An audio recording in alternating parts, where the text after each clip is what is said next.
right. I need to sit a bit front or I can't see the screen.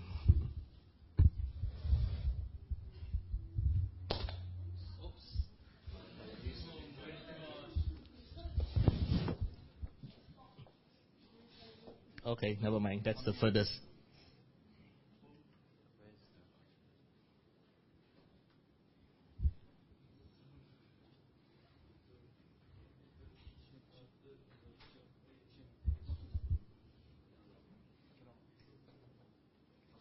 Okay. All right, it's good to see all of you all. The youth have certainly grown in years.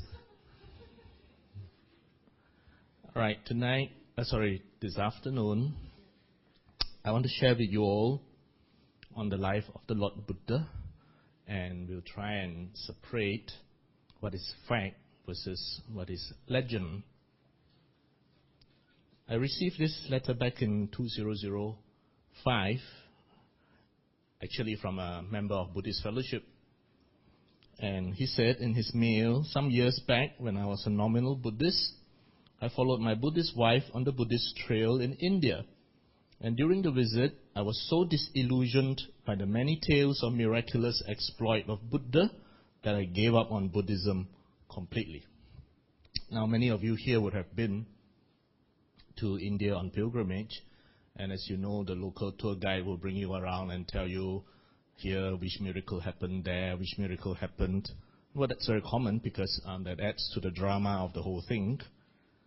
This brother did find the Buddha Dhamma later on, thankfully, and he wrote appealing to all the Dhamma teachers to teach what the Buddha taught and not dwell on the imagined miracles so beloved of the storytellers.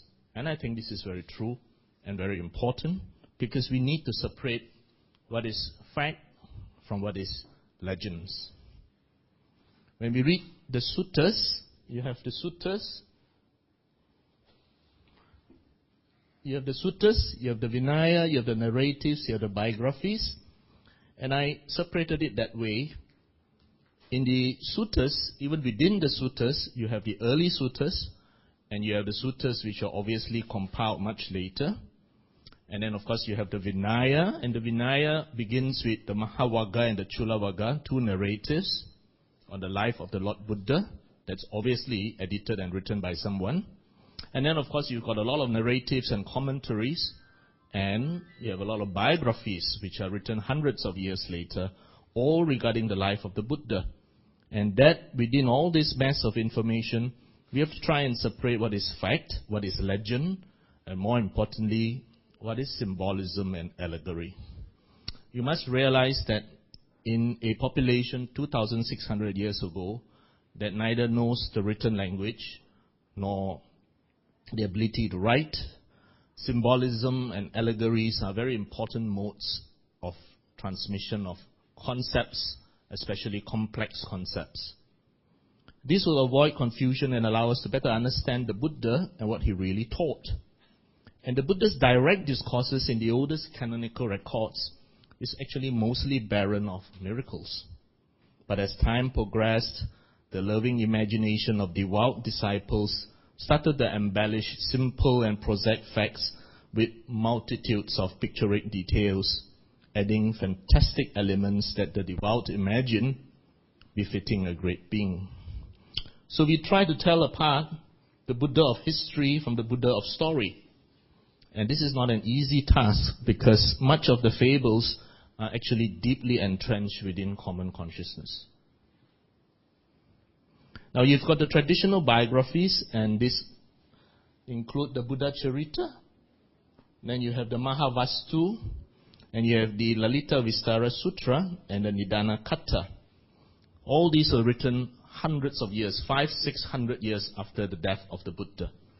And as you follow the time sequence of events, you will find that the later the stories that are written, the more grandiose, the more pictorial, the more outwardly it becomes.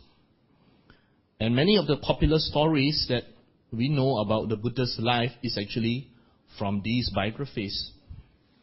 And there are good reasons to doubt many of the miraculous stories, but there is an outline of birth, maturity, renunciation, searching, awakening and liberation, teaching, and of course finally death, which runs through all the canonical records and these legends, forming a common theme, a backbone which runs through all of them.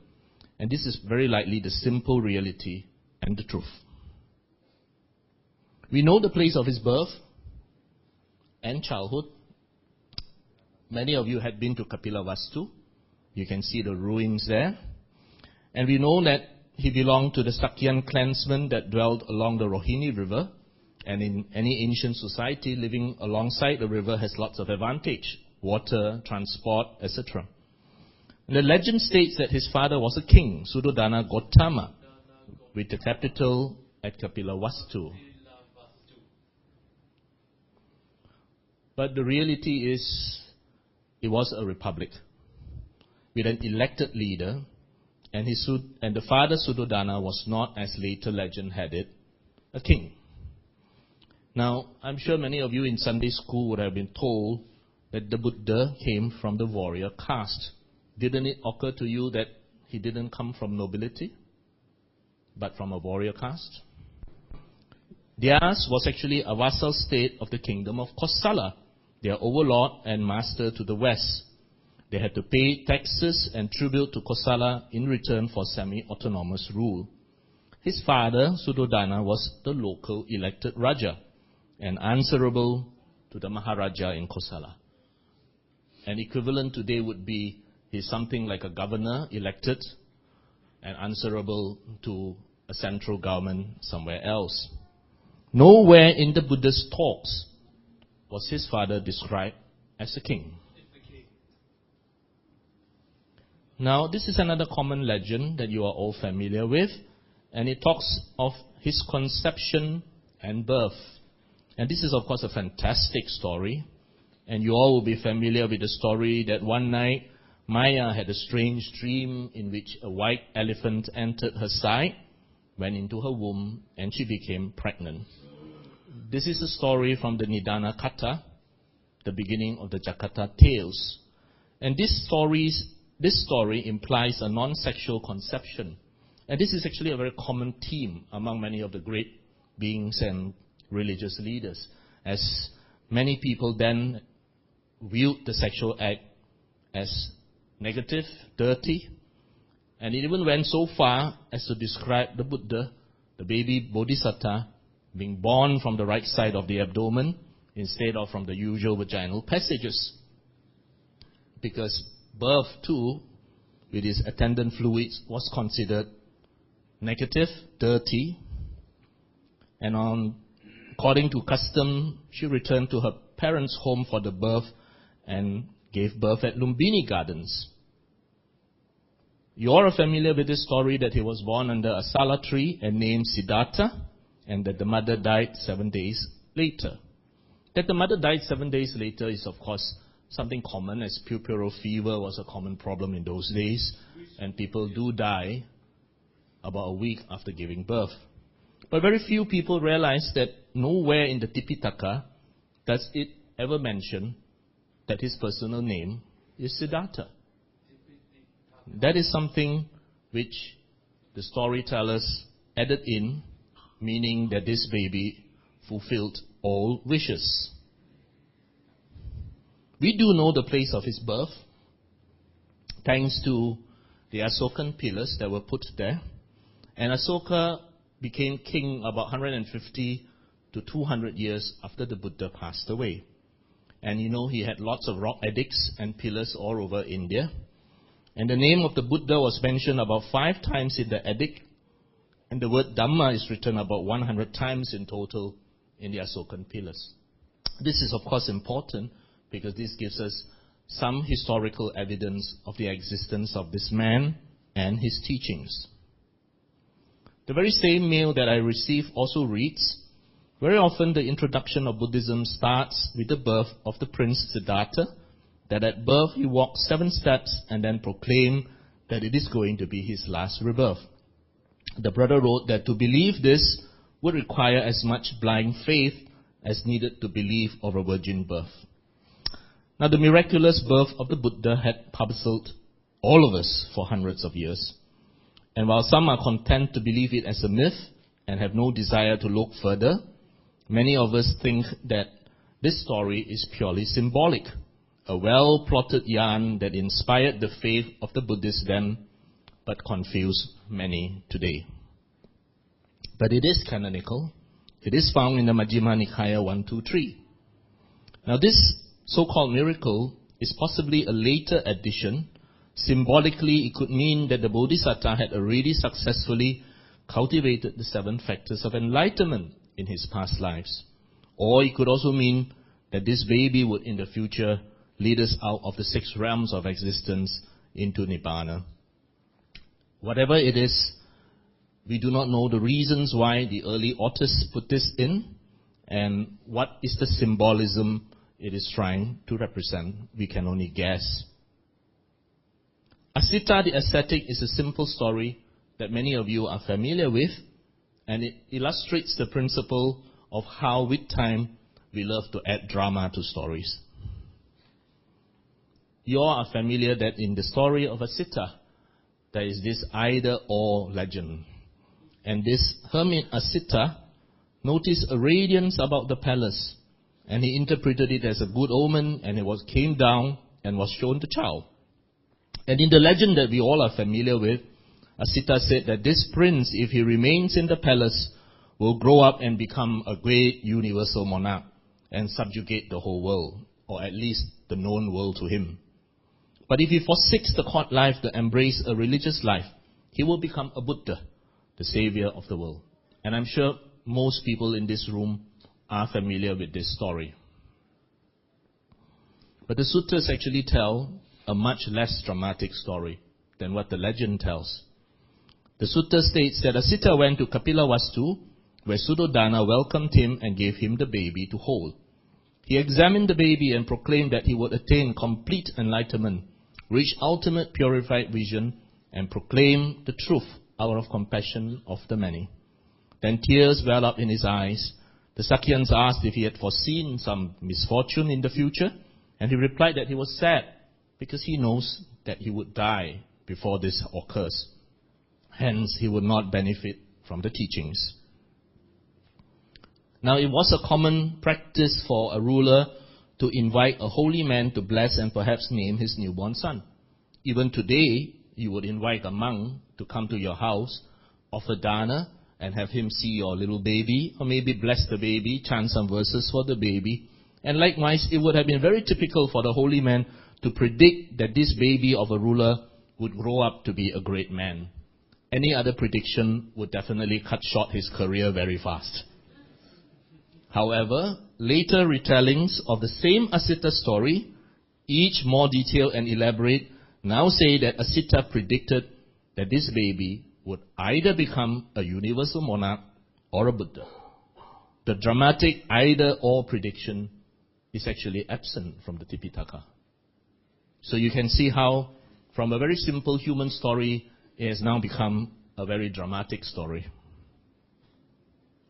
We know that he was definitely a unique personality cast by eons of time, and you know that the Buddha taught very much in parables to illustrate his points. And the parables used in his discourses reflect life, the traits of the people then. He would describe how carpenters would cut the wood, shave the wood, how people would make bows, how the farmers would farm, etc., etc. All in more than 800 similes is found in the canon. This shows us that this young man was not somebody locked up in a room who never saw what was going on in society around him. He actually very keenly observed nature and the workplaces of the people around him. Now, here it is also useful to point out that this child, when young, we do not know the exact age when it occurred, but the sutras did document that he sat down and gained some level of one-pointedness of mind and concentration and attained the first jhana. And this is important later on in our trying to understand the enlightenment process of the Buddha. Distracting the prince under inverted comma. Suddhodana was increasingly worried as he recalled the Asita's prophecy, and tried to steer the prince to other thoughts. According to legend, no old or sick man was allowed to be seen by the prince. Even dead leaves that fell from the trees had to be immediately swept up. And this was because he was very afraid that the young boy would see the harsh realities of life and cause him to renounce the world and take the spiritual path. Now this is of course something many young people had raised. How is it possible that anybody could be protected so much and not see any of such sights? Now when you think about it, those of us who are parents in this room, we are doing the same thing to our children. We are trying to give them the best within our means. We try to protect them and shield them from all the unpleasant things of life. We actually try our best. But of course, it is actually impossible for who would not fall sick from a flu? Who would not have a pet that would die? Who would not see the parents grow old? All right? So, of course, young people had raised the question, how is it even theoretically possible that somebody never saw anything like that? Well, that's what the legend says. That's not what the canon says. The canon, in fact, said that he was very much aware of aging, sickness, and death. The reality is that the young man was aware of the changes and impermanence of life even from young.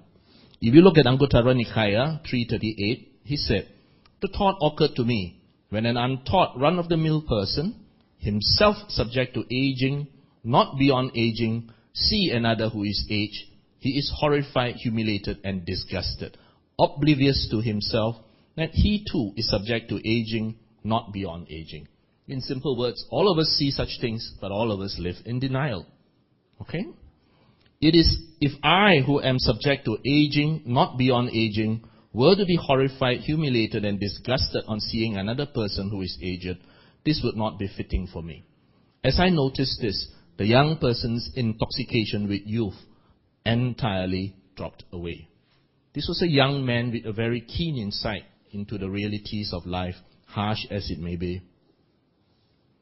But he did live in refinement. He did live in the most comfortable of circumstances available then. He had the finest food, the finest clothing, and plenty of servants to take care of him. And he had multiple palaces, big houses, like the ones many of you here stay in. In summer, he has air conditioning. In winter, he has warmth. Okay? And so, he had a good life. But despite the good life and the rich food, he felt discontent. The legend that all of you are very familiar with.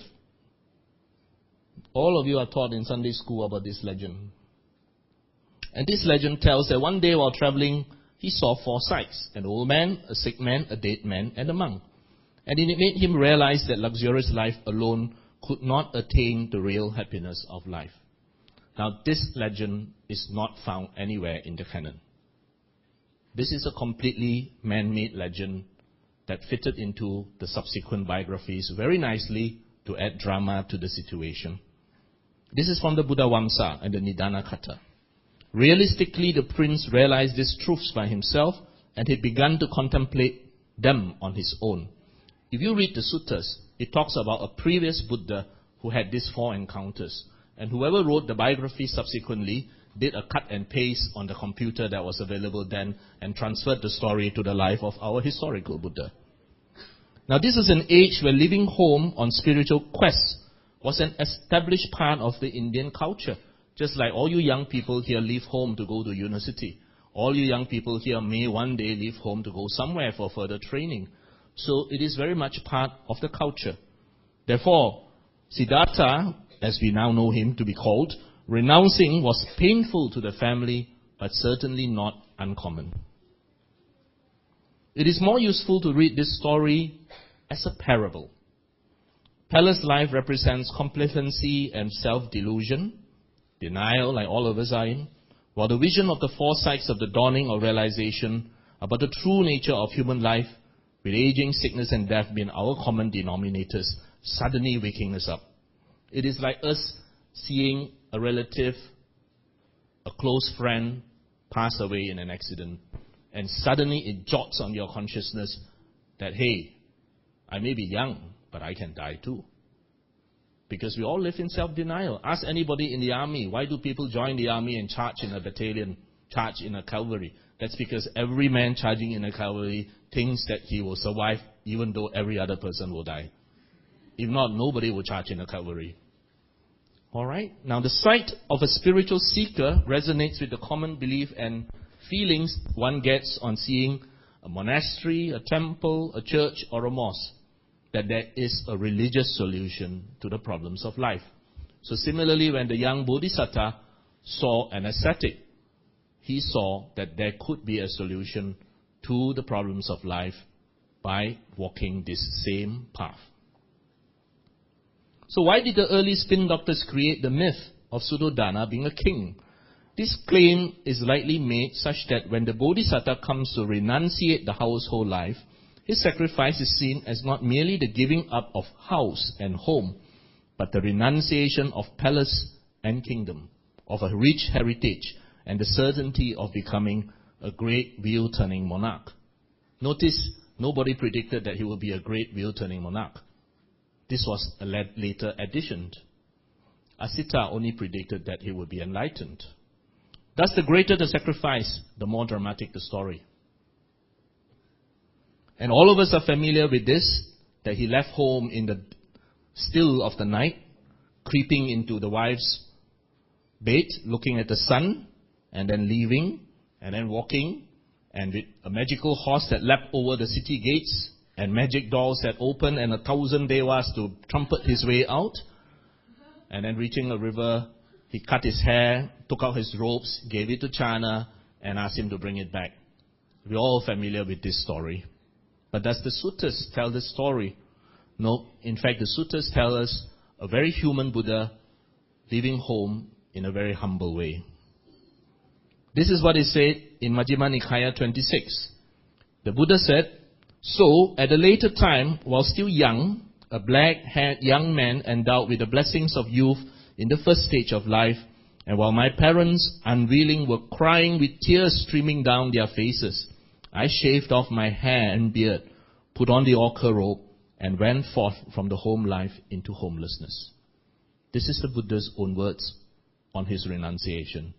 In front of his parents, shaving off his hair, his beard, putting on the robe himself, and walking away. This would be something very much in line with everyday life, far less dramatic, but nobody teaches this in Sunday school. Even though this is what the Buddha himself said on the day, regarding the day of his renunciation. Because this is just like you and me. It's very humble. It's very human. It is in the suttas that he approached teachers to try and learn, and he approached Alara Kalama and Udakarama, and there he learned the techniques of concentrating his mind to great and deep levels. And he found that both of them, even though they could teach him to concentrate his mind to the highest possible stage, that was not what he sought. He wanted answers to the problems of life. Those deep states of concentration gave him concentration and bliss, but not the answers to the solutions not the answers to the problems that he was looking for.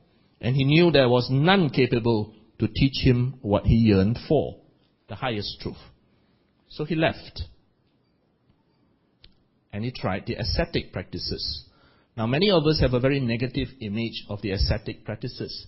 This is by no means true, because these ascetics, in fact, are very intelligent people who have decided that they will think independently and away from the established modes of thinking as was practiced then by the Brahmins. They were the original free thinkers who broke away and tried to find among themselves a way to the solutions to the problems of life outside the traditional beliefs. They were actually the philosophers who propounded many different theories about the world, and they loved to debate, discuss.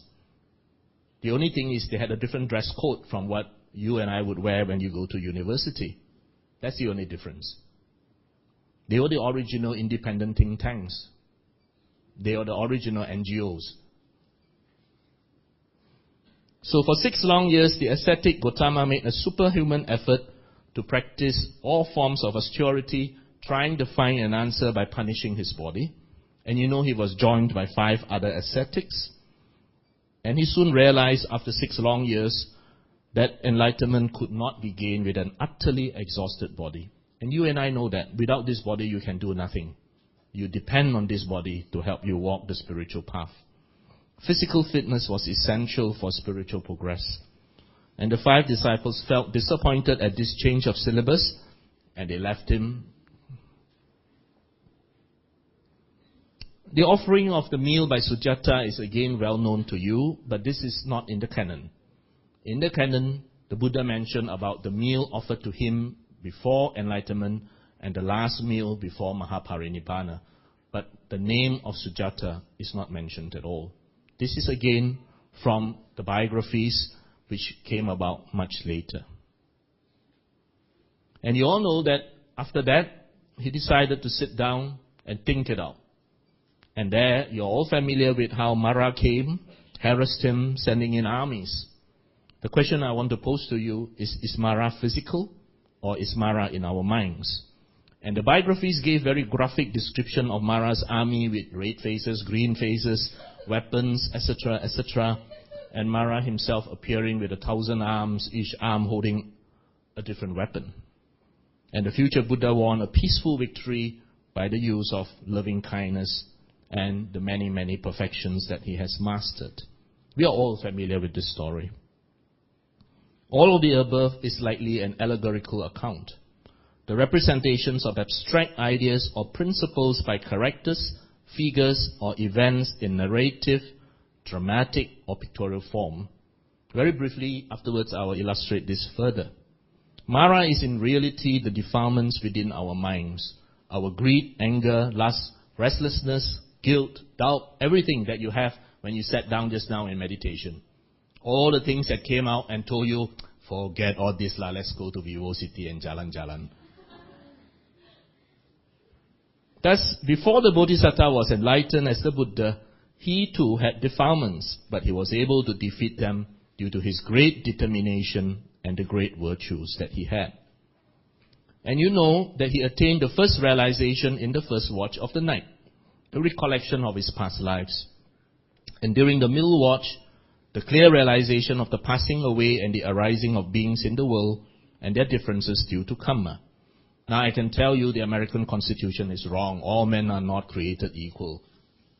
Okay? I'm taller than some of you are taller than me, some of you are much more intelligent than me, some of you have far better memory than me.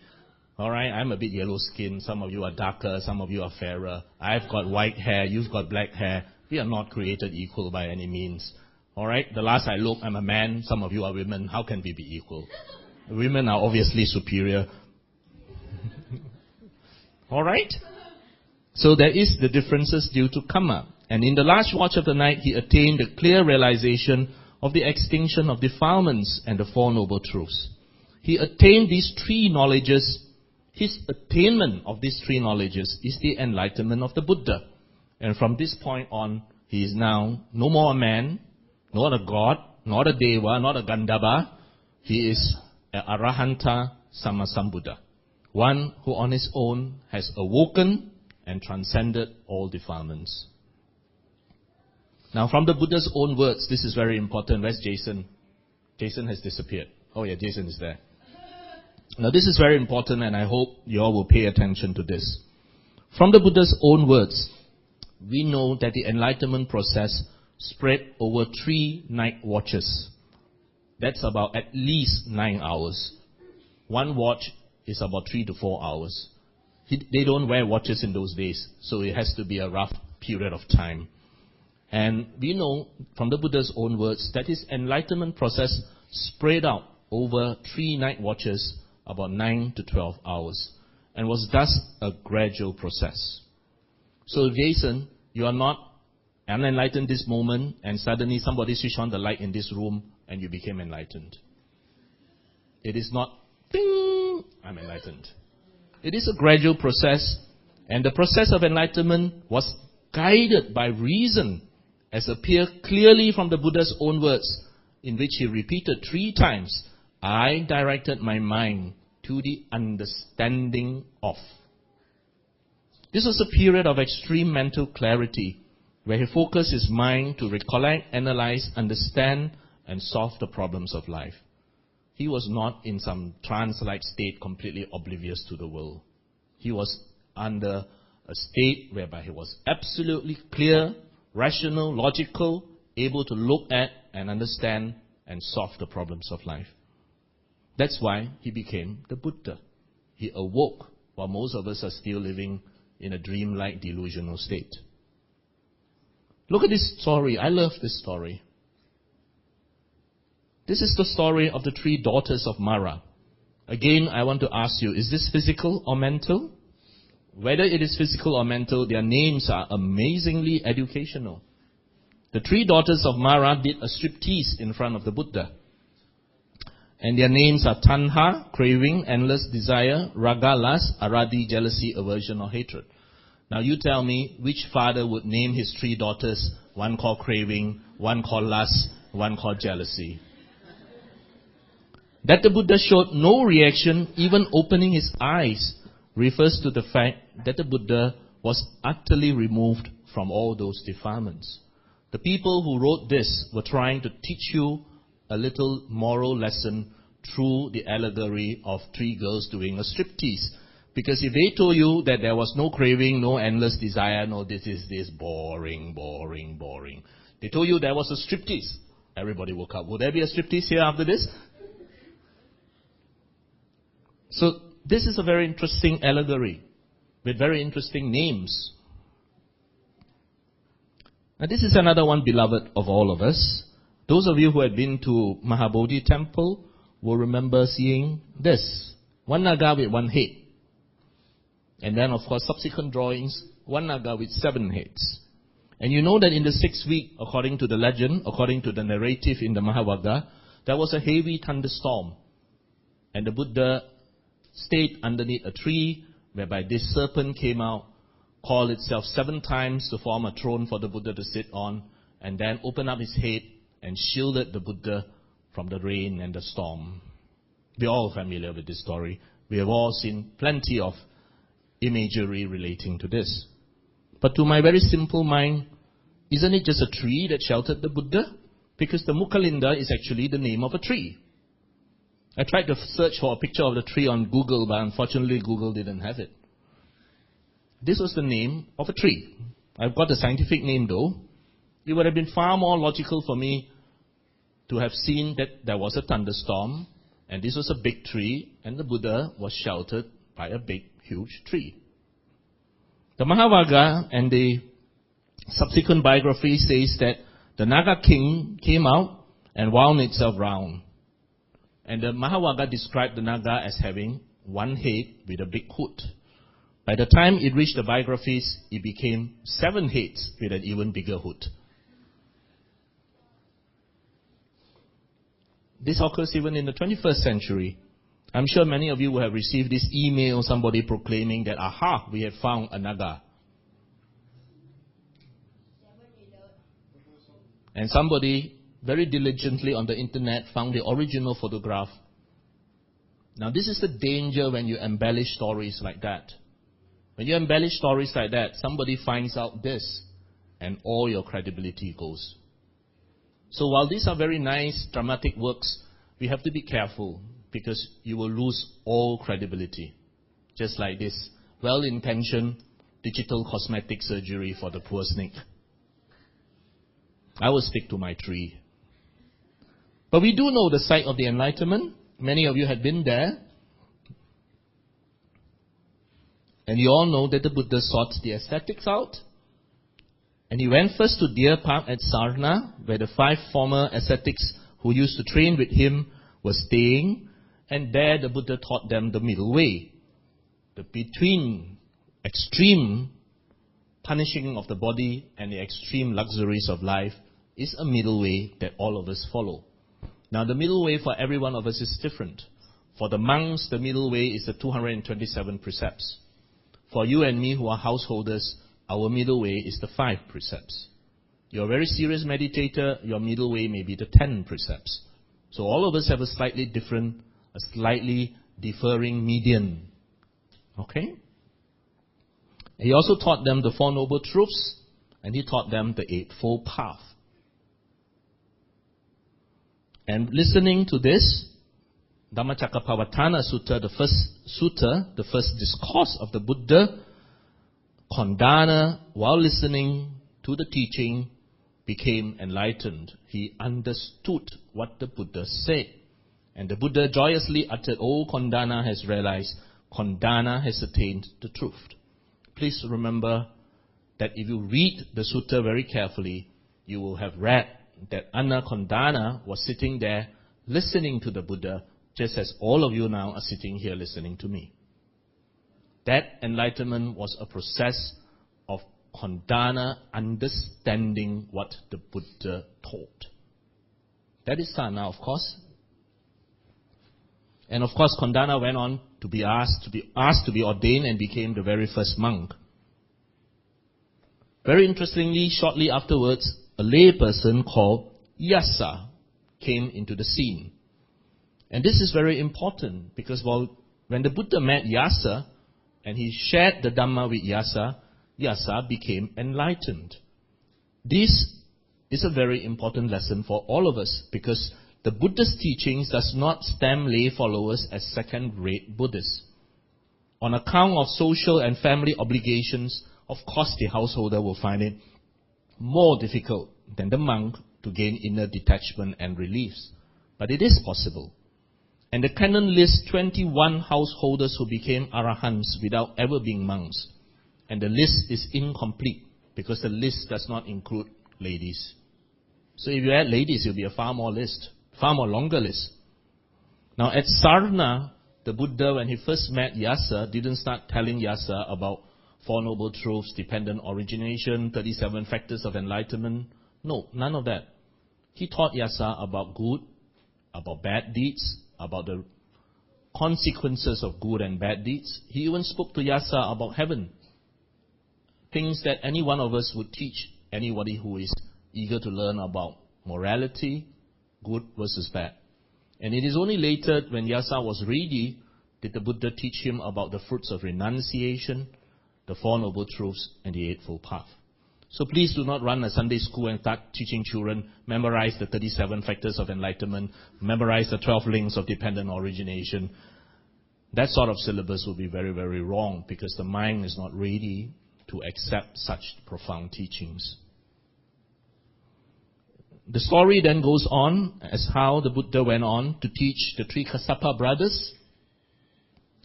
The three Kassapa brothers were fire worshippers, and the legend said that they had a big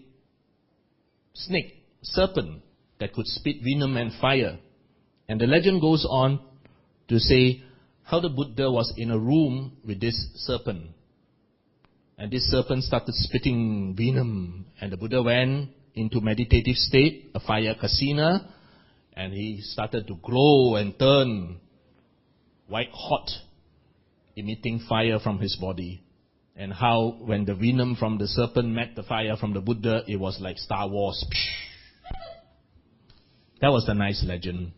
And how then the naga shrunk into a small little snake, put into the Buddha's arms bowl, and the Buddha showed it to the Kassapa brother. There, your naga. Well, that's a very nice story.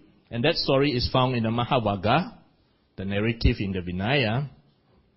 And while even the authors of the Mahavagga could not resist but use miracles and magic in order to convert other sects, the Buddha had clearly indicated that this is unnecessary.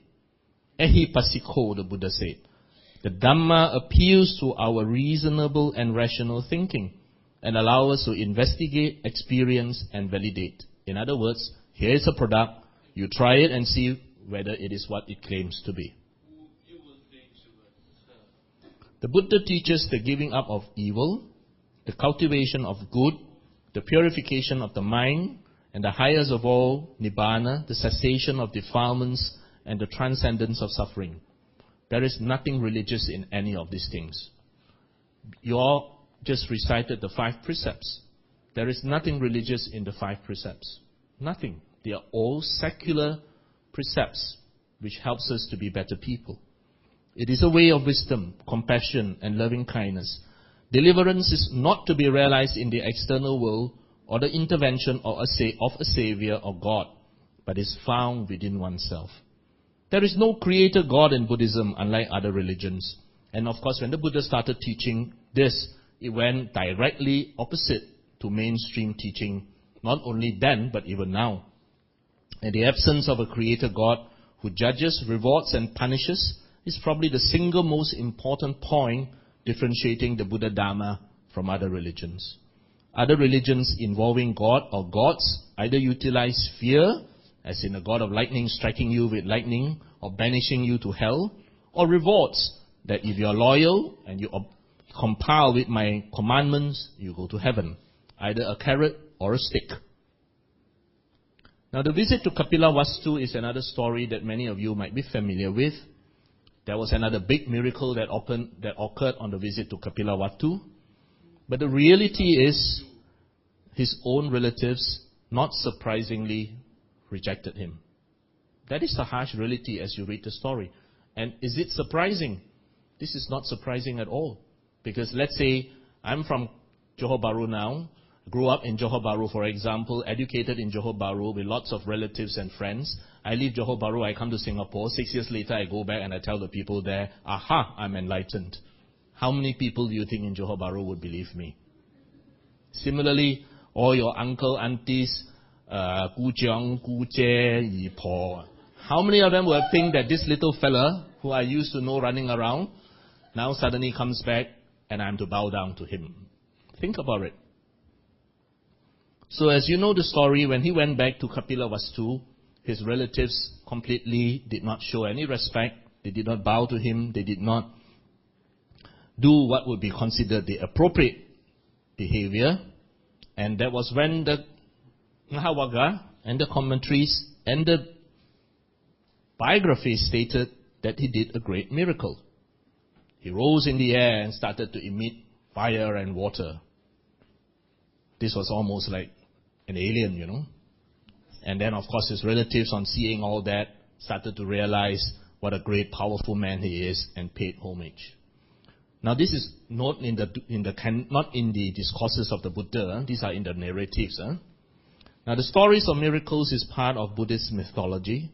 It's been created by the early authors in order to exalt the Buddha and claim superiority over the other sects. And if you look at the biographies, as time went on, he became literally more and more and more out of the world. The Buddha himself rejects magic. There's a sutta called the Kevata Sutta, in which Kevata came up to the Buddha and said, look, Singapore is a very prosperous place.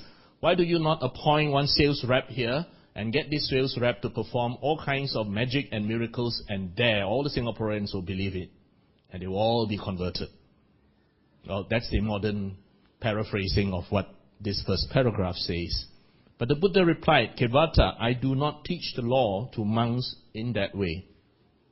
And the Buddha goes on to describe that there are three kinds of supernormal things. One is the ability to walk through walls, walk on water, fly, etc., etc. Another one is the ability to read minds. And the third one is the ability to guide people according to their mental development for their own good, using suitable methods that fit these people. And the Buddha said that if you have a monk who displays the first two supernormal powers in order to impress people, that guy is no different from a magician. And the Buddha said that a monk who practices such worldly miracles is a source of shame, humiliation, and disgust. That's very, very strong words. This is because such miracles might impress, but by no means will they help people solve their problems of suffering. The third kind of superpower that the Buddha described is the miracle of instruction. And that is the only miracle that the Buddha allows. The miracle of instruction. The Kevata Sutta is in Digha Nikaya 11, and it constitutes one of the clearest statements in the scriptures of the Buddha's opposition to all these magic and miracles. I dislike, reject, and despise them. Now, in stating this, the Buddha had placed himself 180-degree opposite mainline thinking, because most people would very much like to see their teacher or their monk perform great acts of miracles, because that would show to their minds that, aha, my teacher is great. My teacher can do all these things. So he must be great. I can show you a magician in Johor Bahru who can make fire just come out like that in his hands. He says it's very simple. Alright, it's just making the simple mind believe in something. And the Buddha very clearly said, no, this is not to be done. And in the Vinaya, he specifically disallowed the Sangha from performing miracles. A very interesting question is posed by Ananda in Samyutta Nikaya, where Ananda asked the Buddha whether he has supernatural powers. The Buddha replied that when he concentrates his mind, he is capable of such powers. But the important point is Ananda had to ask whether the Buddha had such capabilities. Obviously, he did not witness any, in line with the Buddha's prohibition. Every one of us in this room is familiar with the story of Yasodhara, about a young girl who at the age of 16 married the Bodhisattva. The competition to win her hand, her happy life, slumbering with Rahula as the husband left the palace at the middle of the night, and the Buddha returning to Kapilavatthu, and then she telling Rahula to approach the Buddha and ask for his inheritance. Now what most people don't know is Yasodhara is not mentioned by name anywhere in the Tipitaka. And that none of those stories, except for the last one, asking Rahula to ask for his inheritance, is in the discourses. The rest are all very nice stories. And even then, in the last story, she is known as Rahula Mata, the mother of Rahula. She's not even named by name. We know that the Buddha ordained nuns at Vesali. This is the first time women were allowed to join a monastic order in history. And many of you will be familiar with the Abhidhamma. And according to the commentaries and the biographies, the reason the Buddha went to spend the rains retreat in Tavatimsa was to teach his mother Maya, who was reborn there. Indra, the Lord of Heaven, called all the deities in the heavenly realms to come and listen. And they in turn went to call their friends, etc., etc., until the call sounded out to 10,000 world systems. Now the Abhidhamma is conspicuous by its absence from the Buddha's discourses.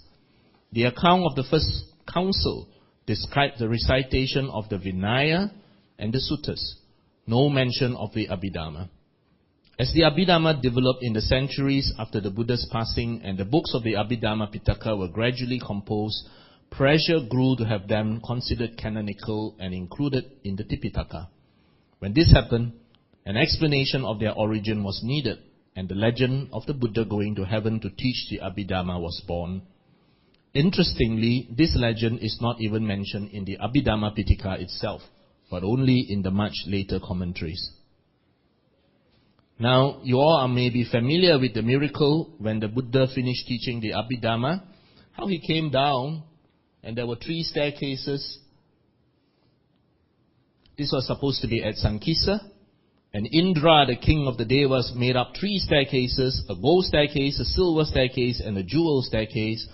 And the gold staircase for the Devas on the right, the silver for the Brahmas, and the jewel staircase in the middle for the Buddha, and Brahma holding up an umbrella to shield the Buddha, and Indra holding his arms bow. All very interesting and very dramatic, and most importantly, all the devas and deities worshipped by the people of India in ancient times have now suddenly been made into supporting actors. This is very good advertisement, because when you can't beat them, you make them part of you. Okay, you incorporate them into your big happy family, and that's a very nice strategy. The so-called miracle at Sankisa is not mentioned anywhere in the Tipitaka, and apart from being incredible in itself, the legend contradicts the Buddha's prohibition against the public display of psychic powers or miracles. And there is also no mention in the scripture of the Buddha disappearing for 3 months. In reality, my Buddha is a humble, itinerant teacher who for 45 years after his enlightenment went about the country persuading and teaching, prodding people to follow a noble way of life. That's my Buddha. How did he look like? Did he look like the image, the icon that is behind me? If you look at the canon, in Samyutta Nikaya, it is described that he is shaven-headed. He is botak. In Majjhima Nikaya 100, somebody scolded him as a bald-pated recluse. And in the Samanapala Sutta, Ajatasattu, King Ajatasattu, could not even tell who the Buddha was among the seated monks. Now, by the time Ajatasattu became king, the Buddha was already in his 70s. He was already a very old man at that time. And you know that Ajatasattu felt very guilty over killing his own father and wanted to see the Buddha. And Jivaka arranged to bring him to see the Buddha. And when he was brought to the monastery, all the monks were seated, like all of you are seated together now. And Ajatasattu had to prod Jivaka and say, "Who is the Buddha?" Because he couldn't even tell him apart from the rest. Mahakassapa, who was an older person, is said to have a strong resemblance to the Buddha, and Nanda, the Buddha's cousin, was often mistaken for the Buddha. And the Brahmin Sonadanda described him as handsome, good-looking, pleasing to the eye, with the most beautiful complexion, a godlike form and countenance, and by no means unattractive. In short, he looked like a Korean male actor. After plastic surgery, of course. Now, in the Pukusati, Venerable Pukusati in Datu Vibhanga Sutta had a very interesting conversation. Pukusati traveled a long distance to meet his teacher. He wanted to learn from this teacher. He has never met this teacher before. And so he traveled and he stopped at night and asked for permission to stay in a shed. The Buddha also asked for permission to stay in that same shed. And so the both of them were given this place to stay. And the two of them met each other in a shed. And of course they engaged themselves in conversation. And the Buddha was talking to him, and he asked him, "Where are you going?" And he said, "I've gone forth out of dedication to the Blessed One. The Blessed One is my teacher. It is of that Blessed One's Dhamma that I approve." And the Buddha asked him, "But where among is that Blessed One staying now? Have you ever seen that Blessed One before? On seeing him, would you recognize him?" And Pukusati said, "No, my friend, I have never seen the Blessed One before, nor on seeing him would I recognize him." And true enough, after a whole night of conversation in the shed, only then at the end did Pukusati realize, "Hey, is this man the Buddha?" He stayed one whole night with a man in the room and didn't realize that this man was anything else other than another monk. So how did the Buddha look like? Does he look like this Gandharan image, where he looked almost Caucasian with a nice little beard, a Greek Tonga? Did he look like a Burmese? Or a Tibetan? Or a Sri Lankan? Or a Thai? Or a Chinese? If anything, he probably looked just like any other monk at a corner. Well, actually, the Buddha is taken from what Baba Sivatana Mahat in There was a man called Dona who approached the Buddha and asked the Buddha, "Are you a deity? Are you a god? Are you a human?" etc. And the Buddha replied that he had destroyed defilements which conditions rebirth as a god or a human being, and added, "As a lotus fair and lovely, by the water is not salt. By the world am I not salt. Therefore, Brahmin, am I Buddha." Now, the Lakkhana Sutta found in Digha Nikaya 30 talks about the 32 marks of a great man. But these 32 marks were pre-Buddhist ideas and were probably a later import into Buddhism as a means of convincing the local population that the Buddha was worthy of their respect and worship. It is extremely unlikely for the Buddha to have these outward physical characteristics when he clearly had the appearance of a normal human being. But his appearance was altered to fit into the mold of the common consciousness of how a great man should appear to look like. And if you look at the 32 marks, he will look like an alien. If indeed he looked even remotely like what is described here, he would certainly look like an alien. He won't look like a human being. He will be recognizable a mile away. I want to ask you people, Brothers and sisters, is this the Buddha? I just took this photograph a few months ago when I was at the British Museum with my daughter. This is not the Buddha. This is an image of Mahavira, who is a contemporary of Buddha. Notice, the statue looks exactly like that of the Buddha. This is what I meant when I said, this is the model after which we model the Buddha. So I always used to say, if the Jain temple needs an image very rapidly, feel free, borrow ours. Similarly, if you need one very urgently, feel free, borrow theirs. Because it looks exactly the same. I've been to India where we peeped inside a Jain temple. Okay, we can't go in because they're all naked in there. So we peeped through the corridors and walls to see how the images there look like. And they look exactly like the Buddha. Because that was how the concept of a great man should look like. It's not how he looked like, but how he should look like. So while these are wonderful icons, this is by no means reality. Now the Buddha is even abused by those who don't like him.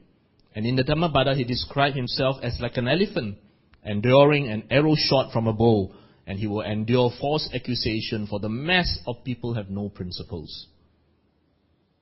Society hasn't changed much in 2,600 years. Oh, sorry. And sometimes he was unwelcome. In the Udana, it is stated that the people of Tuna in the Mala Republic even block up a well to dissuade the Buddha and the whole shaven-headed bunch of samanas from stopping in their village. So they block up the whole well so that you won't stop in our village, please go on to the next village. Now you won't dare do that to somebody who can emit fire and water and fly into the air and looks as tall as a banyan tree and has physical characteristics that look like a Martian. Would anyone dare to do this? Devadatta, tried to attempt to kill the Buddha after the Buddha was in his late 70s. If you're dealing with a superhuman, you won't even contemplate doing something like that. But the reality was, this was an aging Buddha. And Devadatta wanted to take over the CEO of this MNC. So if he can't take over legally, he will take over it illegally. And the Buddha falls ill too. The Buddha was documented to have consulted the physician Jivaka and undergone treatment, like any one of us who falls sick. So what is a true miracle then? Even a serial killer can become a saint. This is the true miracle of the Dhamma. The teachings of the Buddha are indeed his life. In the house of the potter, the Venerable Vakali lay near death. The Buddha came near to him and made the kindest inquiries. Long have I wished to go to the exalted one to see him, but there was not enough strength in my body to go. And the Buddha replied, Peace, Vakali. What should it profit you to see this body? Whoso, O Vakali, sees my teachings, he sees me. Here, the teacher identifies himself with his teachings completely. Okay?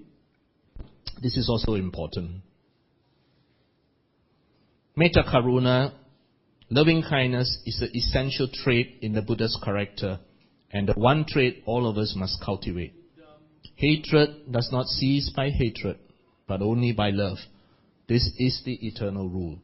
If every one of us can practice loving kindness, then indeed that is the miracle. You all remember the story of Nalagiri, the elephant, who charged, and how the Buddha merely radiated loving kindness and the animal calmed down. Now, any one of you who own dogs will know that the animal can perceive when you are angry, when you're sad, when you're happy, when you're in good mood, foul mood, or no mood. I used to have 4 dogs. All right? When I'm not in a good mood, the fellow will just come and sit quietly. He won't kacau you. Okay, when you're in a good mood, the fellow will start jumping. I used to have a retriever. And I can tell you, unless you got a lot of time, please don't ever own a retriever. You're asking for trouble if you own a retriever and you don't have time. Because he is so demanding of attention. You want a miracle? Practice loving kindness. Now, mundane quarrels and disobedience. I'm sure many of you in this room are powerful people in the business world. Many of you might be big bosses, directors, CEOs. And you hear of a quarrel in one branch office somewhere in China, and so you send your CEO over there to try and sort out things. And you would expect that at the very least, the two quarreling parties in Beijing would treat the CEO with some level of decency and respect. So there was a quarrel at Kosambi, and the monks had split into two groups. And when the Buddha heard of this quarrel, he went to see them to try and put a stop to their discord. But both sides refused to listen to him. And the Buddha left to stay on his own. And this is a very good lesson for all of us in business. When you can do nothing, do nothing. The monks who had split into the two groups finally agreed to make up their differences because the local lay people were not making offerings to them. How long do you think it was before hungry stomachs woke them up? They quarreled for more than 18 months. And even the Buddha could do nothing to stop them from quarreling. So again, as I have said, if you have imagined a man who is as tall as a banyan tree, who could emit fire, water, etc., and he comes to see you, you better do something. But no, they did nothing. They continued quarreling. The Buddha taught us about our duty to our parents. He taught us that we must teach our parents some aspect of the Dhamma, at the very least generosity, morality, make them realize that such good things are good and wholesome. And if by doing so, we will have repaid our debt to them. And in the canon, it is recorded many times the Buddha visiting sick monks, dying monks, nursing them, helping them. And this is the type of loving kindness, compassion that we all should emulate. From about the 60th year of age, the Buddha's health deteriorated as would be expected. He suffered from back pain, worse with long standing, and that's described in Anguttara Nikaya 9.4. And at Kapilavastu, even though he stepped with his back to a pillar, his back gave him so much pain that he had to lie down and ask Ananda to continue with the Dhamma talk. He could not continue. And in Samyutta Nikaya 48, it described how he sat with his bare back to the setting sun for warmth, while Ananda massaged his weak limbs. This was very much a man suffering the degeneration of the physical body, just as all of us would as we grow older. The 45th Rains Retreat was the Buddha's last Rains Retreat. And at that time, he was 80 years old. Now, looking at it in perspective, you have to realize that the Buddha was a very, very, very old man at that time. The average life of the human being up to the 1500s was only 30 years old. That means the average lifespan of a baby born up till 1500s was only about 30. They would have died from illnesses, wars, etc., etc. All right? And it is only up to the 1950s that the average lifespan had hit past 50 over. All right? So if you look at it in perspective, the Buddha was a very old man by that time. No. His age, you mean? No. The age is documented. What you read here, now I am frail, Ananda, old, aged, and far gone in years. This is my 80th year. This is in Mahaparinibbana Sutta. My life is spent. Even as an old cart, Ananda is held together with much difficulty, so the body of the Tathagata is kept going only with supports. It is Ananda only when the Tathagata, disregarding certain objects with the cessation of certain feelings, attains to and abide in the signless concentration of mind, that his body is more comfortable. In other words, his body was in constant discomfort. And it's only when he concentrates his mind on something else, then he could bring the mind away from all this physical discomfort. The Buddha knew he was dying, and he predicted that he would have only 3 months to live. And of course, you all know the familiar story of how he was offered a meal by Kunda, the local goldsmith's son, and he was offered this very mysterious meal called Sukkara Madawa. To this day, we do not know what this meal is, and how the Buddha, after eating this meal, developed dysentery, which is passing out blood when you pass motion. And after that, he started to become very ill. You know, he walked to Kusinara from there, And even as he was moving along, he continued teaching. And one of the teachings is, be islands unto yourself, refuges unto yourself, seeking no external refuge, with the Dhamma as your island, the Dhamma as your refuge, seeking no other refuge. These words uttered by the Buddha in his last days are very striking and inspiring. They reveal how vital is self-exertion to accomplish one's ends, how superficial and futile it is to seek redemption through self-proclaimed saviors or to crave for illusory happiness in an afterlife through the use of prayers, sacrifice, bribery, etc., etc. Ananda, these sala trees burst into flower out of season in homage to the Tathagata and covered his body. And I managed to Google how the flowers of a sala tree look like. But the Buddha said, the monk or the nun, the layman or the laywoman who lives practicing the Dhamma properly and perfectly, fulfills the Dhamma, he or she honors, reveres, and respects the Tathagata with the highest homage. So the highest homage is not the offering of flowers, incense, water, fruits, etc., etc. The highest homage is merely living the Dhamma in ourselves. As I said, there's no religion involved. Then the Buddha said to Ananda, the Dhamma and Vinaya that I have explained and established, they are to be a leader after the Tathagata passes away. And the Buddha declared, all conditioned things are impermanent. With his last breath, he spoke the great theme which he has spoken so often during the years of his teaching. Anicca, Dukkha, Anatta. And the teachings of impermanence, unsatisfactoriness, and non-self, you do not even need to have the Dhamma. You can just look around yourself, open your eyes, and you see that everything is changing. Everything that is conditioned, that comes together because of causes and conditions, will change as causes and conditions change. Even anybody who with a rational and logical mind, not living in self-denial, will be able to see that for himself. And as things change, as it changes, it can never be completely satisfactory. You just leave this room alone for 1 month and you can see the changes. And we have no absolute control over anything, including ourselves. That's why the teaching of anatta. Everything that comes together because of causes and conditions, as those causes and conditions change, you will change. You have no absolute control over yourself. You have relative control. Yeah, you made yourself come today, but you have no absolute control. Alright?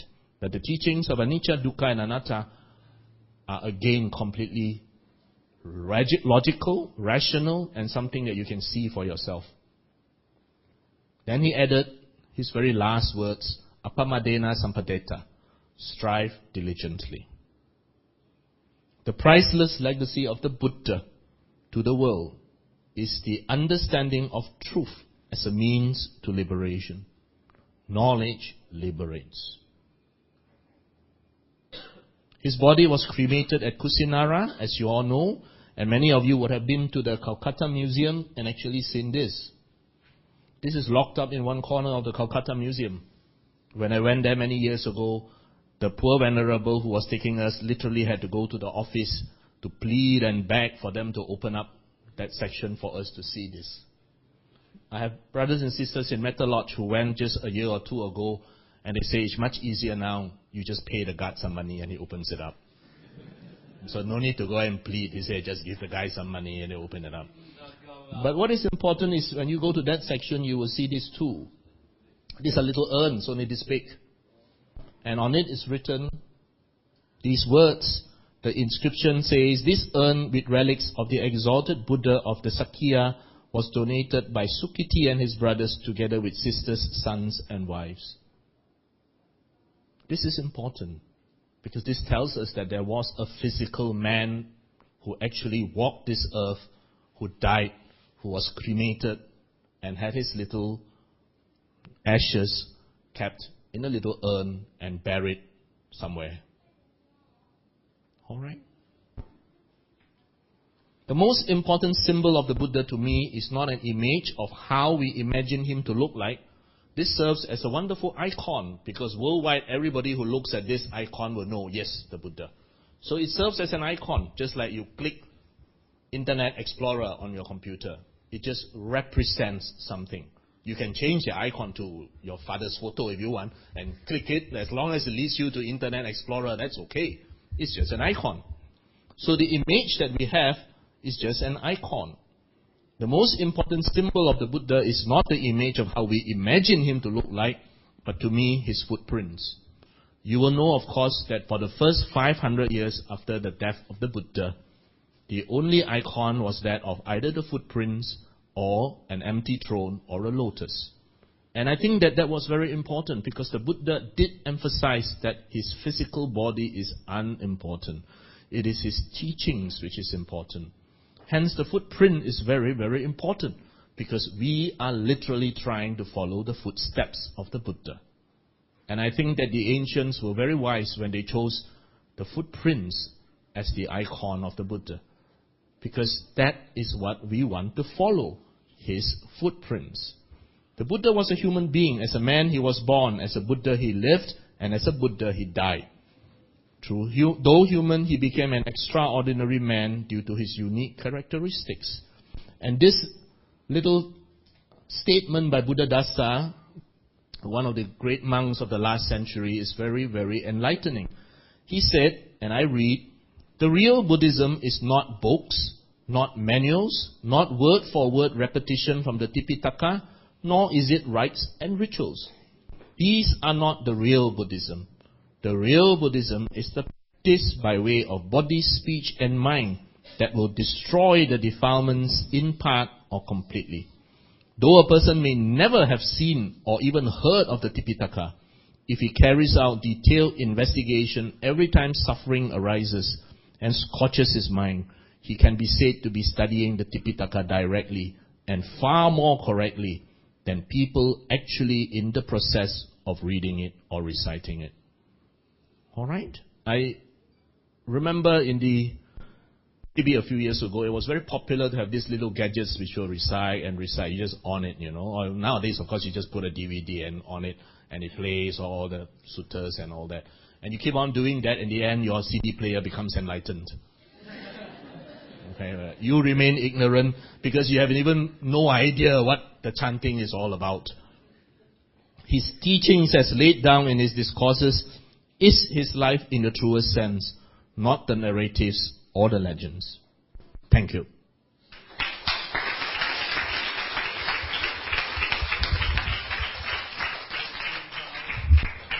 Very inspiring talk by Dr. Wong. Now I understand why he said he did extensive research. Any questions for Dr. Wong? In regards to Buddhism itself, I realized the importance of why other religions actually have like gods or gods itself, or God itself, a creator God, because imagine when someone is overseas, for lay people, not monks or nuns, if someone is overseas and you think of the person, you're hoping that the person will be well, the person will be alright and okay. Then I saw this as an importance of maybe humans finding a need for a God to look, or another being to look after the person. So how does Buddhism, if it is just simply on practice, actually allow one to be at ease and be able to practice? I mean, it can be quite disruptive if someone's overseas and you're wondering whether the person's okay or not. So what view does Buddhism have in regards to this? Well, let me give you two quotations. One quotation is from Karl Marx. Many of you might be familiar. He said, "Religion is the opiate of the masses." And that is very, very true. Because when you are in a suffering mass, you need to be given hope, real or otherwise. You need to be given consolation. And religion, in whatever form, serves that purpose.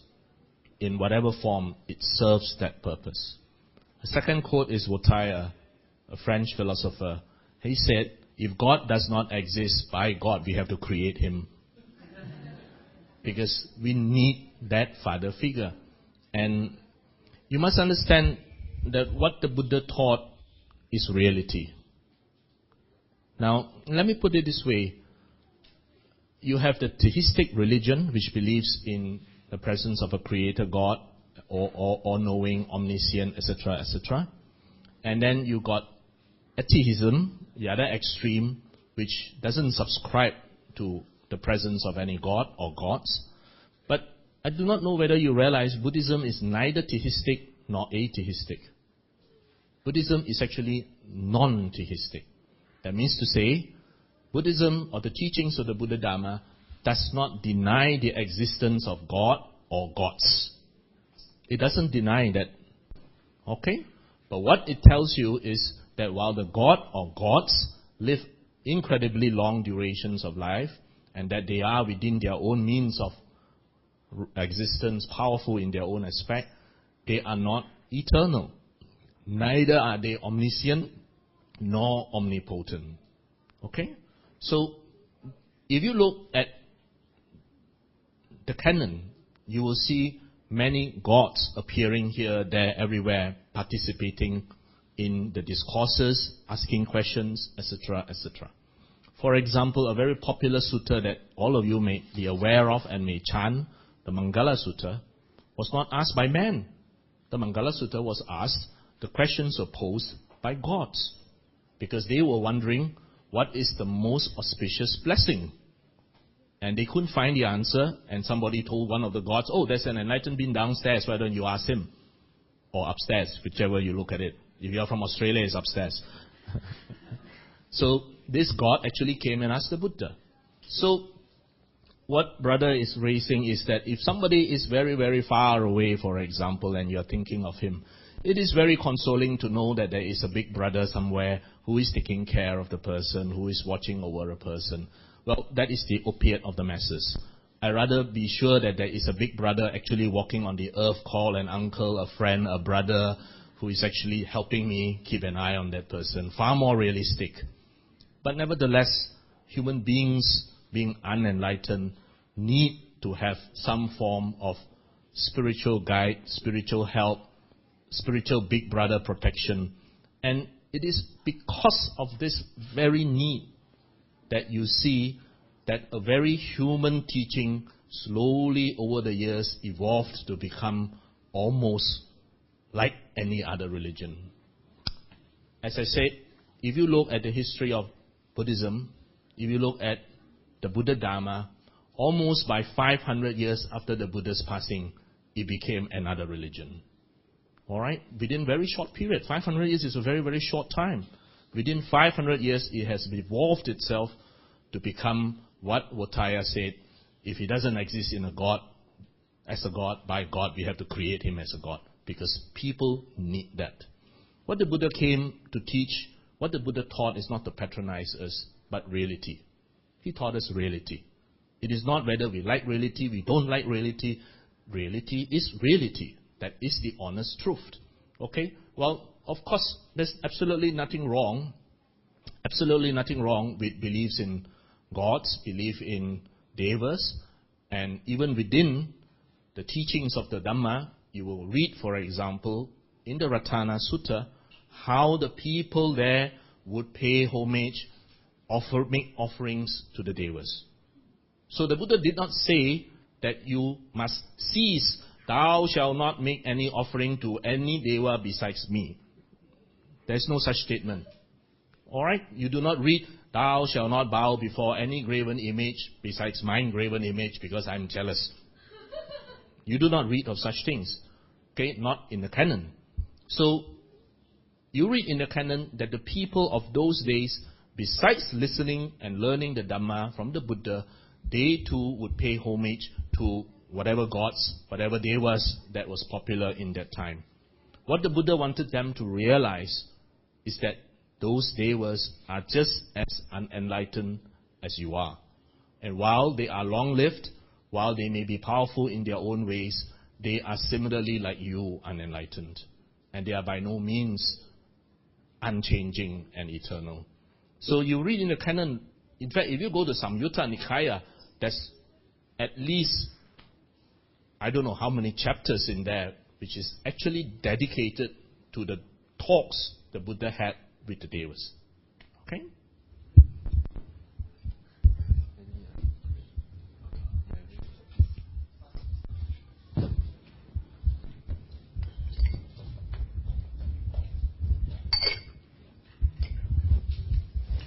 Thank you so much for this fine talk. The announcement of this talk happened to get into my email, and that's why I'm here. And I realize now that this is every Sunday. There's a talk in this hall on Buddhism. Okay, so you probably will. I think see every more Sunday is at 11 o'clock. Oh, okay. Okay. Anyhow, so I'm happy that it dropped into my email and I'm here. And I've been listening to you, and the questions are popping up at the same time. Well, you mentioned that Buddhism is theism or atheism. The way I also understood it, that in fact the Buddha does not talk about theism because he was an incorporated God himself. This also comes, let's say, from the saying in India that the Buddha is the 9th incarnation of Vishnu. Now, is Theravada Buddhism complying with that? Are they okay with that, or? No. Because I think you are teaching from Theravada Buddhism, right? Yeah. What Sister mentioned is that there is this prevailing beliefs among many Hindus that the Buddha is an avatar. Yes. Yeah.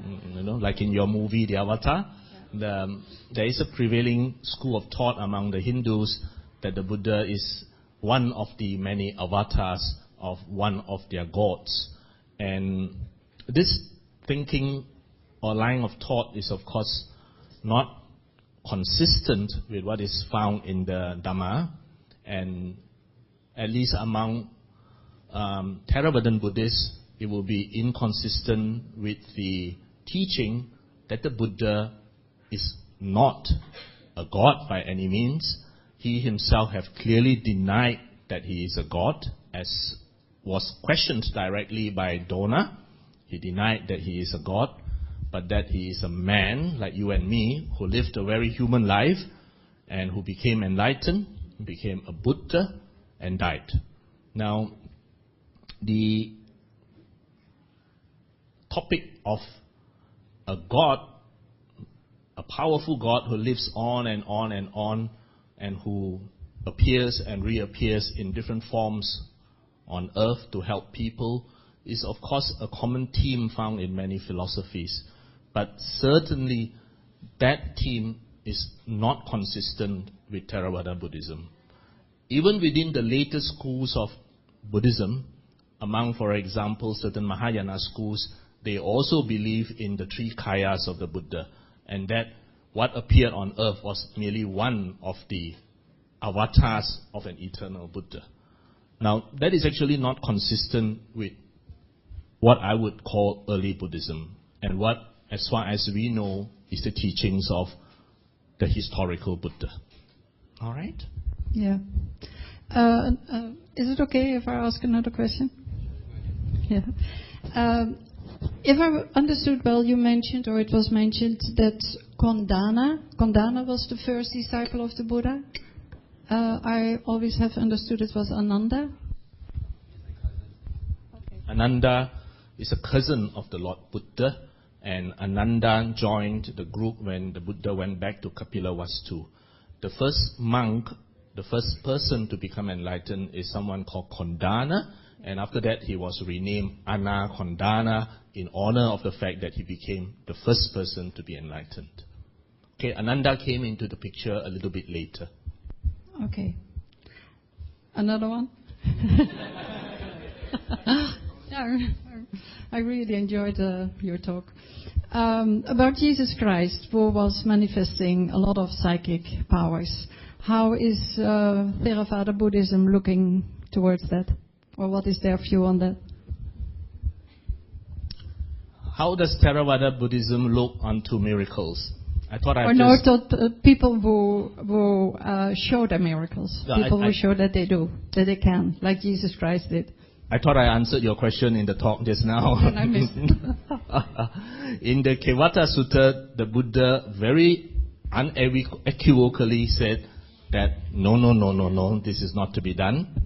In the Vinaya, the monks are clearly told that this is another no, you're not to do it, Because remember the 3 miracles?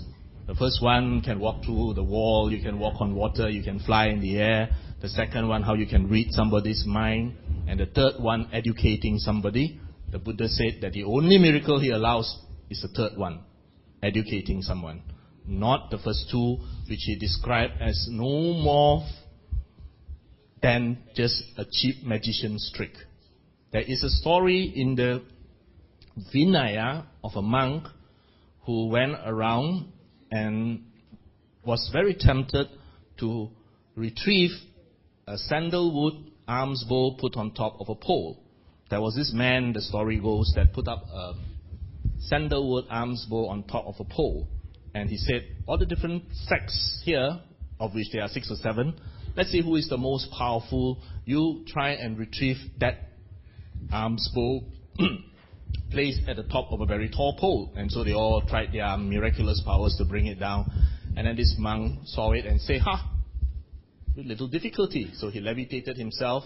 He took the alms bowl out of the top of the pole. And then he got a bit euphoric about it, and he decided to do a tour of the town before he finally came down.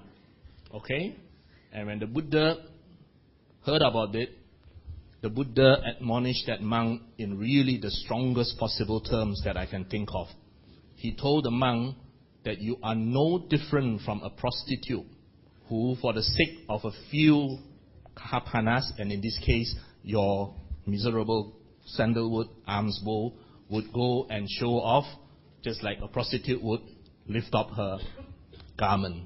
So I think that that's very, very strong words in which that monk was admonished, and the Buddha told the monks that you are not to whatever psychic powers or whatever supernatural abilities that you have attained in your meditation, no way are you to go and demonstrate it to a public as a means of showing how great you are. In fact, I hope all of you realize that the monks are not allowed to tell any lay people whatever attainments that they have, be it spiritual attainment, supernatural attainment, or whether they are Sotapan, or whether they are Sangaragamin, or whether they are Arahan. The monks are not allowed to go around telling, hey, I'm an Arahan, you better offer to me. All right?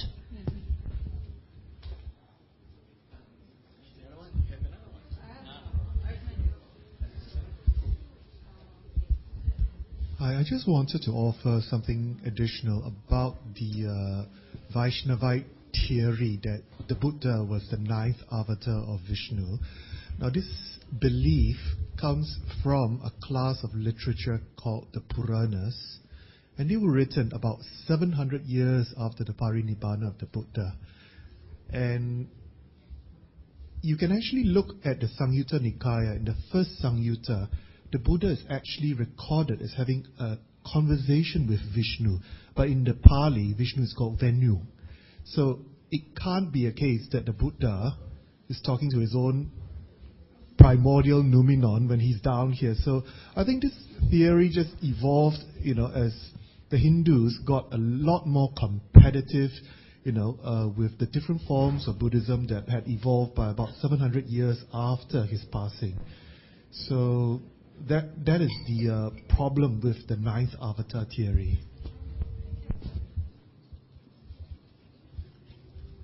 Any more questions? Or Jason is going to take me for ice kacang now? He promised me ice kacang for this talk.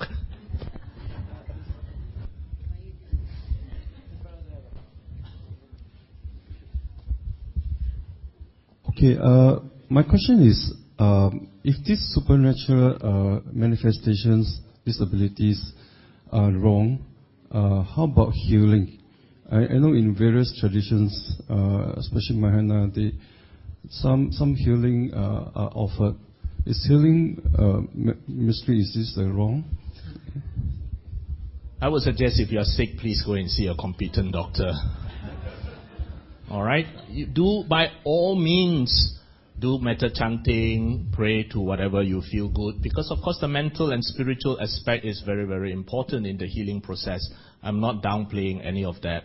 All right? Anybody who believes in some form of religion, be it whatever religion, as long as you strongly believe in it, it creates a positive state of mind. And that is why we tell our medical students, no matter what religion your patient has, You do not by any means try to interfere or try to convert, but in fact allow the person to do whatever he or she is most comfortable with. That is something that he has been doing his whole life, because if that is wholesome, it will definitely alter his state of mind, and the state of mind can affect many, many things. So if he's a good Catholic, by all means call the resident father of the parish to come and pray for him. By all means get holy water for him. If he's a good Buddhist, by all means get the resident monk to come and chant for him, put some strings, let him drink whatever that makes him feel good. That is one aspect we are not disputing. But please do not ignore the fact that you should look for a good, competent doctor to heal your body as well, because you need both body and mind. Now, does really praying cure the sick? Does really praying cure cancers, etc., etc.? Now, let me put it realistically this way, that if indeed all of this can work without question, then nobody will die. We will all live forever.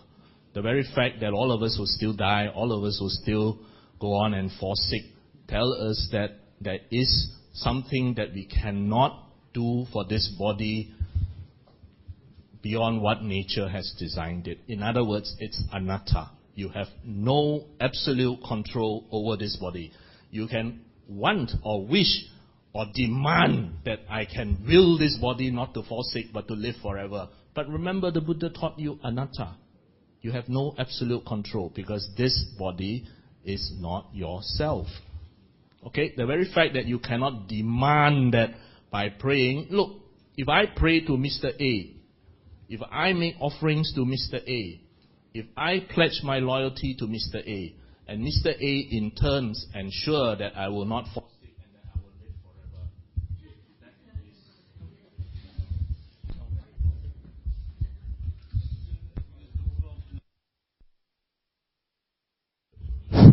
Thank you. That is not a religion, that is bribery. Alright? The reality is that we have anicca. We are all impermanent. We are all changing. That's a reality that the Buddha taught us. Not a matter of whether you like it or you don't like it. But the reality is all of us are changing. Moment by moment. At the instant you leave this hall, you are already a changed person from 1.5 hours ago when I started speaking, because I have changed your thinking process. Like it or not, I have changed your thinking process somehow. Okay? Now, that's anicca. We are always changing.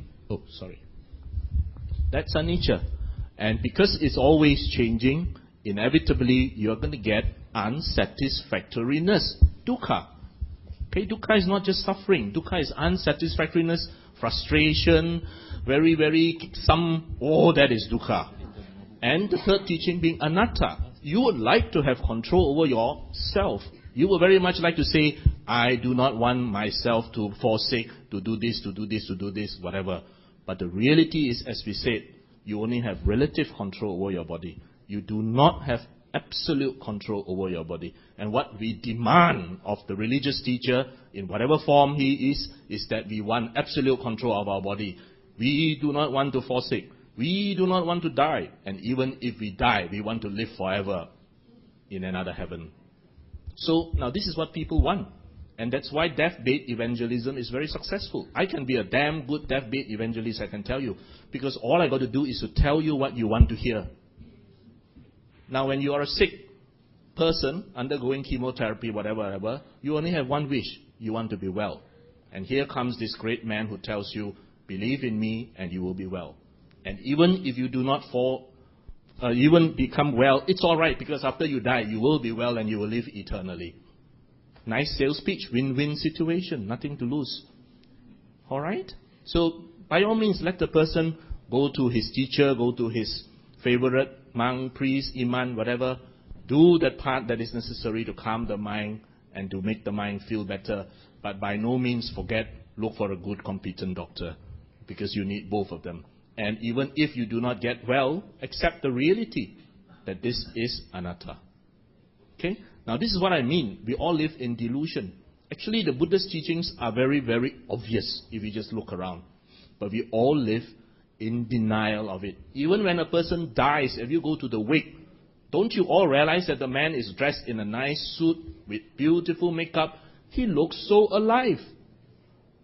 Even at the wake, we want to live in denial of death. We want him to look good and alive. Because it is not good for us to see the realities of life. The Buddha is asking you, please see the realities of life and adapt your life to make the best out of it. He didn't come here to patronize us and to give us false promises. Okay? Yes, Jason? Okay. Dr. Wong, I got a question. Just based on your talk, the extensive research you have done, just want to clarify a few things. First, that you mentioned Buddha born in Lumbini Park. Is that stated in the canon, plus the fact that he walked 7 steps and pointed to the heaven and earth?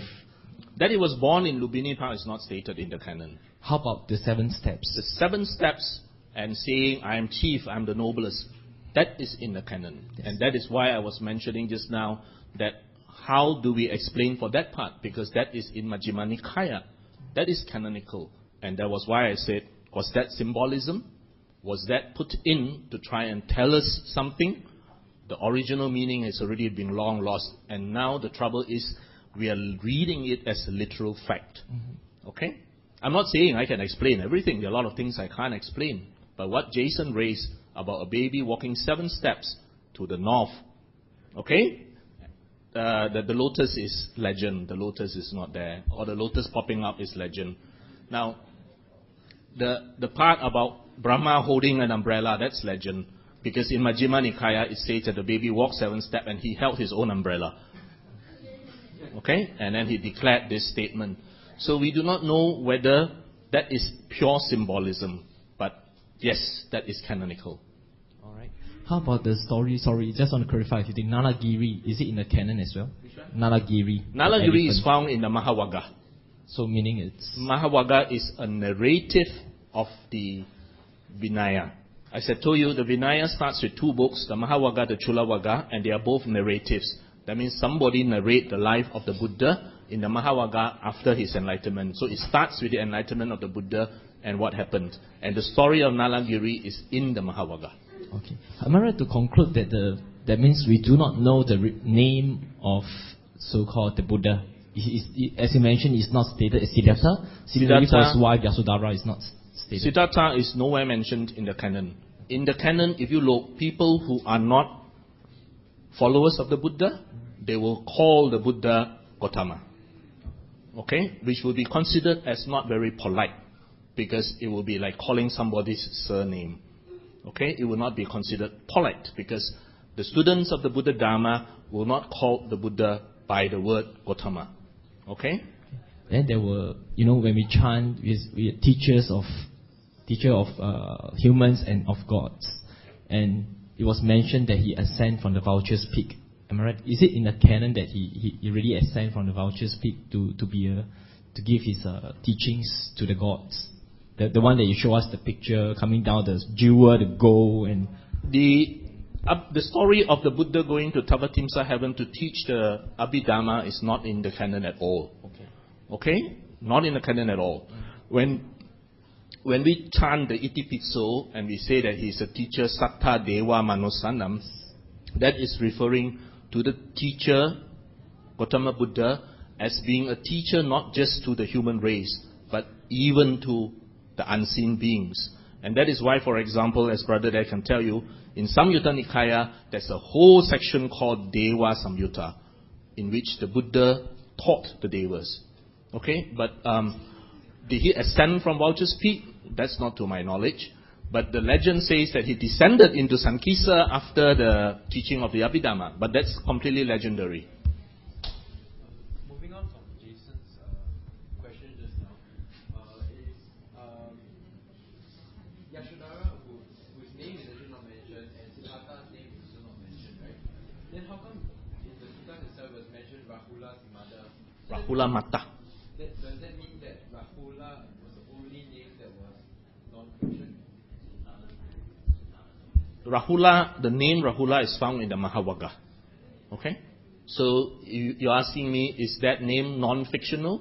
If you go by the Mahavaga, Rahula's name is mentioned. Okay? So what he's saying is that the only name that we know of? Perhaps. Dr. Wong, I just would like to get your views about the word Brahma as it is used in the canon to refer to a particular class of devas. Now, I get the impression that Brahma is used in the Pali as a male singular noun to refer to a particular thing, whereas in the Veda, the Rig Veda, that was before the time of the Buddhas, and it looks like that the Indians of the time did not use the word Brahma as a male singular noun, but they used the word Brahman as a neuter singular noun, so that they had very different concepts. They actually did not believe in a god, but for them Brahman was an abstract principle. It's not it had some creative force through Prajapati and all that. But the Buddha then overturned it, and he just used it in the male singular noun and totally, shifted the meaning from this ideal noumenon to something that was very real, but, multiples of it. What do you think about that? Okay.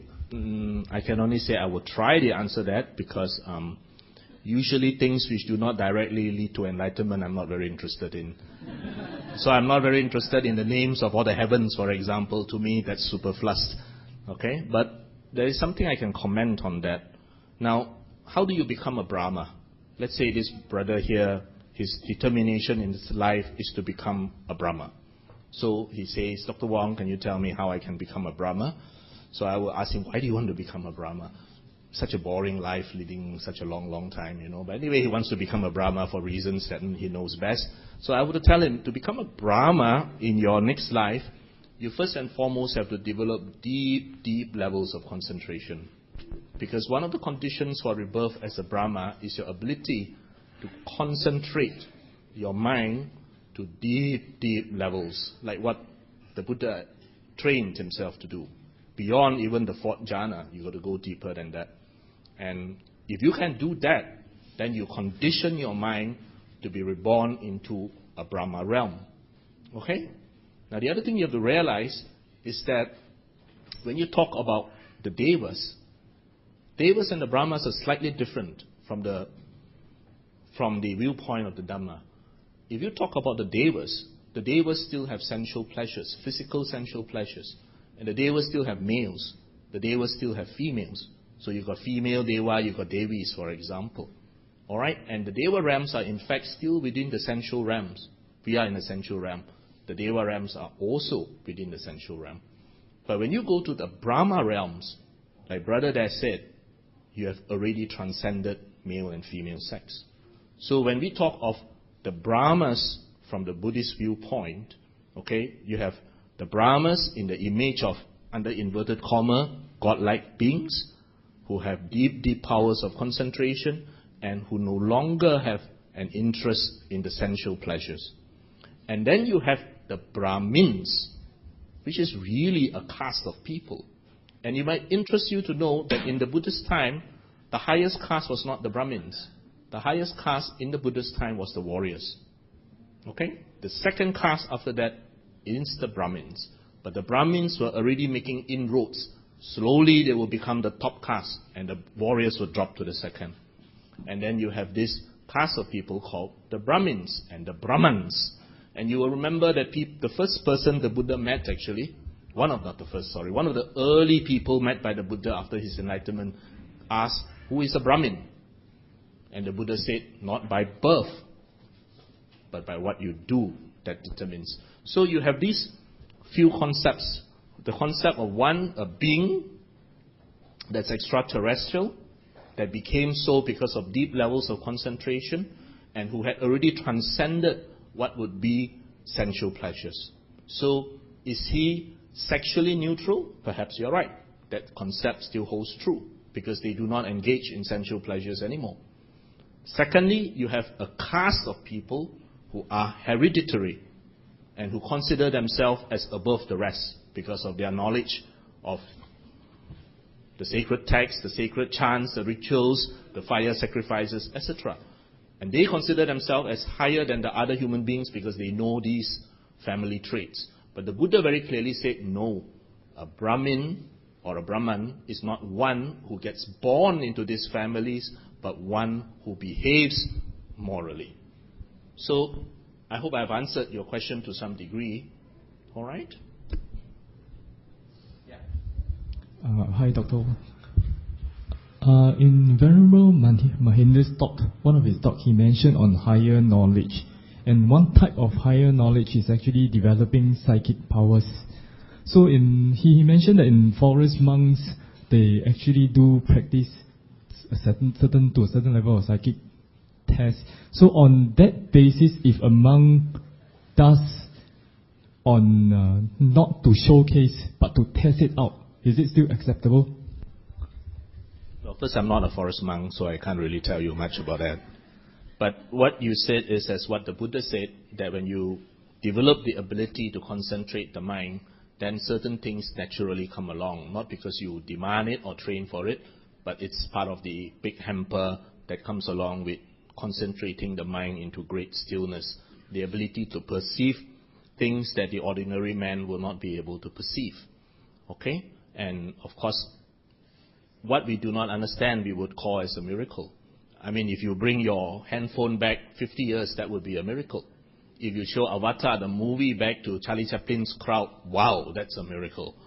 So what we do not understand, how it works, becomes a miracle. So as in the question that Ananda asked the Buddha, can you perform supernatural miracles? And the Buddha said when he concentrates his mind, he is capable of doing so. So similarly, the forest monks who spend a lot of time in meditation, I have absolutely no doubt that they will definitely develop certain abilities beyond what you and I can develop. Okay? But as we discussed, the Vinaya rules are such that that forest monk will not demonstrate it as a showpiece. There is a story in the Vinaya. In this Vinaya story, there was a monk who had certain psychic abilities. And then there was a boy who was kidnapped. Okay, boy napped. And this monk used his psychic abilities to help this boy to be freed. Then after that, his fellow monks said, aha, you have broken the Vinaya rule, which the Buddha specifically told us, and that is, you are not to show off your psychic abilities. And so, at either the full moon or the new moon, this monk actually confessed. The Buddha was still alive then, that he had violated one of the Vinaya rules by utilizing his psychic power to help this boy. And the Buddha said that no, you had not violated the Vinaya rule because your intention was not to show off your psychic abilities. So there is the spirit of the Vinaya and there is the letter of the Vinaya. As I was just discussing with Brother Kwang Wei just now over a drink, there are many examples in the Vinaya whereby the venerables felt that they had done something wrong. Another example was a venerable who happened to walk past and saw a deer, and then another example, a pig, and then another example, fishes, which was caught in a trap. And these venerables let the pig, let the deer, let the fishes be freed. And then after that, he felt very guilty. Because you know that as part of the Parajika rules, that if a venerable steals something intentionally beyond a certain worth of money, that is a Parajika rule. It means automatic disrobing for life. So that's a very serious offense in the Vinaya. So this monk, after that, actually felt guilty. All right? Now, it's very easy. You can check this all up in the internet. Just type it up, Google it. It's all there. Okay? Now, this monk felt very guilty. And at the new moon, full moon, you know, where they chant the Vinaya, this monk actually confessed. And the Buddha was alive then. And he said, I have broken a Parajika rule in releasing this pig, deer, and fishes. And the Buddha told the monk that you had not broken any of the rules because at the time when you did this act, your intention was not to steal, but to help. And then in the same Vinaya rule, they have, you know, it's very repetitive, so they go on. Then another monk did the same thing, the pig, the deer, the fish. And this monk, at the moment when he did it, his intention was not to help. Okay? And then that monk was guilty. So whatever it is, the situation there teaches me that there is the letter of the precepts and there is the spirit of the precepts. And the spirit of the precepts is what consoles me. Because as a doctor, I always ask people, if you have a dengue epidemic in, what was this road called already? I forgot. What's that road? Telok Blangah. If you have an epidemic of dengue in Telok Blangah, are you going to fumigate to kill all the mosquitoes? Or are you to say, I'm a good Buddhist, I will not kill the dengue, Aedes mosquito under any circumstances? So I'm asking you to use your wisdom. Similarly, I've always quoted in Metalodge, if you live, dear sister, on the ground floor in Amsterdam of the very apartment that Anne Frank and 3 other families were hiding in the attic, and the Nazis to ask you, did you see any Jews around here? How are you going to answer? Are you going to answer, oh yeah, I can't musawada under any circumstances. There are 3 families of Jews upstairs. You know that's certain death for them. Well, not that they didn't die. Ultimately, they too died. Okay? Or are you going to say, I have to use my common sense and my wisdom. And my common sense and my wisdom tells me this is the time to musawada. And no, I have not seen any Jews. But of course, when you say that, you're not completely free of any negative karma. Because when the Germans finally find out that there are 3 families of Jews staying upstairs, you are going to die. You are going to join them. So what the Buddha taught us is that life is never black and white. Remember the Buddha's teachings on karma. He said on one hand you have white karma. On the other hand you have black karma. But most of what we do is a mixture of black and white karma. That is actually the bulk of what we do. We are neither completely incorruptible, neither are we completely bad. Look at Robin Hood. I was telling Kwang Wei, he robbed the rich to give to the poor. I say, isn't that obvious? There's nothing to rob from the poor. So you rob the rich, you take a commission, and you give some to the poor. And of course that's a mixture of good and bad karma. Bad karma, you stole. Good karma, you dana some of the stolen articles to someone. And as a result, he also got bad and good karma. Okay, so the local people put him up as a folk hero. The sheriff of Nottingham went hunting for him his whole life. So what you get back is also a mixture of good and bad karma. Alright? Yes. Okay, perhaps one last question for the road. Anybody? Thank you very much. You're welcome. Alright, okay, yeah, in that case, we shall all... Can you join me in saying sadhu 3 times to Dr. Wong? Sadhu, sadhu, sadhu.